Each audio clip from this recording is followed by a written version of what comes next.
ଘରେ ତମର ମୁଁ ଦେଖିଛି ମାଙ୍କର 3ଟି ବିଗ୍ରହ ହଁ, ମୂର୍ତ୍ତି ତିନି ମା। ଅଛନ୍ତି। ମାନେ ତାଙ୍କୁ କେମିତି କଣ ପୂଜା କରନ୍ତି ଆପଣ?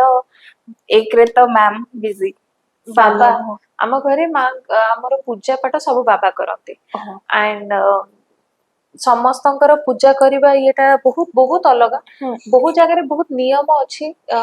ବିଗ୍ରହ କେମିତି ପୂଜା କରାଯାଏ ନିୟମ ଅଛି। ଆଣ୍ଡ ଅବଭିୟସଲି ମୁଁ ସବୁ ଜିନିଷ ତ ସେୟାର କରିପାରିବିନି ମାନେ ଇଏ, କିନ୍ତୁ ଆମ ଘରେ ଯୋଉ 3 ଠାକୁରାଣୀ ଅଛନ୍ତି ମା ରାମଚଣ୍ଡୀ, ମା କାମେଶ୍ୱରୀ ଆଉ ମା ତାରିଣୀ, 3 ମା ଅଛନ୍ତି। ସେ 3 ମା ଆମ ପାଇଁ ମାନେ ସେ ଆକ୍ଚୁଆଲି ଆମ ଘରର ମୁରବୀ। ଘର ତାଙ୍କର ଆମେ ରହୁଛେ ମାନେ ଏମିତି ଅଛି ସେ ଜିନିଷ, ସେମାନେ ଆମ ମୁରବୀ। ଆଉ ଦୁଃଖରେ ସୁଖରେ ଯଦି କେହି ନଥାନ୍ତି କେବଳ ମା କୁ ଡାକିଲେ ହିଁ ମା ଶୁଣେ।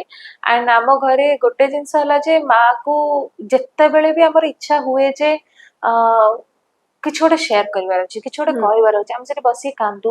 ବେଳେ ବେଳେ ମାନେ ସେଠି ପାଦ ତାଙ୍କର ଗୋଟେ ମାର୍ବଲ ଏମିତି ପାଦ ଭଳିଆ ଅଛି, ପାଦ ଫାଦ ଟିକେ ମୋଡି ଦଉ, ତାଙ୍କ ହାତ ଯୋଉଟା ସବୁ ଧରିଛନ୍ତି ସବୁ ହାତ ସବୁ ଅଛି ମୂର୍ତ୍ତିରେ, ହାତ ଫାତ ଟିକେ ମୋଡି ଦଉଛେ। ମାନେ ଯେମିତି ମା ସେମିତି। ଆଣ୍ଡ ବହୁତ ଜଣ ମାଙ୍କୁ ମାନେ ଚଣ୍ଡୀ ରୂପ କାଳୀ ରୂପ ସେମାନଙ୍କୁ ବହୁତ ଡରନ୍ତି ଯେ ମା ତ ଏମିତି। ମୁଁ କହିଲି ଥିଙ୍କ କି ସେ ତମର ହିଁ ମା। ତମ ମା ଯେତେ ରାଗିଥାଉ, ରାଗି ପାଚି ଯେତେ ନାଲି ହେଇଥାଉ, ତମେ ଯାଇ ୱାନ୍ସ ଟିକେ କୁଣ୍ଢେଇ ଦେଲେ ସେ ମେଲ୍ଟ ହେଇ ହିଁ ଯିବେ। ସେ ପିଲା ଉପରେ କଣ, ପିଲା ଉପରେ ରାଗିକି କଣ କରିବେ? ତମ ଉପରେ ସେ କାହିଁ ରାଗିବେ? କାହିଁକି ରାଗିବେ? ତାଙ୍କ ରୂପଟା ସେମିତି ହେଇଥାଇପାରେ, ବଟ ତମେ ଯଦି କୁଣ୍ଢେଇ ଦବ ସେଇଠି ମେଲ୍ଟ ହେଇଯିବେ। ତ ଆମ ଘରେ ସେ ସେମିତି। ଆଣ୍ଡ ଆମେ କାମେଶ୍ୱରୀ ମାଙ୍କୁ ଘରେ ଗେହ୍ଲି ମା ବୋଲି ଡାକୁ। ସେ ଦେଖିବାକୁ ବହୁତ ସୁନ୍ଦର, ପୁରା ଗେହ୍ଲିଟେ।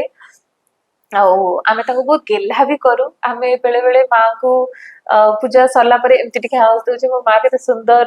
ମୁଁ ଏଭ୍ରି ଟାଇମ କୌଣସି ଜାଗା ମାନେ ଏଇ ଶ୍ରୀମନ୍ଦିର ଗଲେ ବି ସବୁ ଦର୍ଶନ ସାରିଲା ପରେ ମୁଁ କହିବି ମୁଁ ଟିକେ ମଙ୍ଗଳା ମାଙ୍କ ପାଖକୁ ଯିବି, ମାଙ୍କୁ ଏମିତି ଦେଖିବି, ଟିକେ ଏମିତି କରିଦେଇ ଆସିବି। ବହୁତ ସୁନ୍ଦର। ତ ଆମ ଘରେ ତ 3 ମୁରବୀ ଅଛନ୍ତି, ଆମ 3 ମା।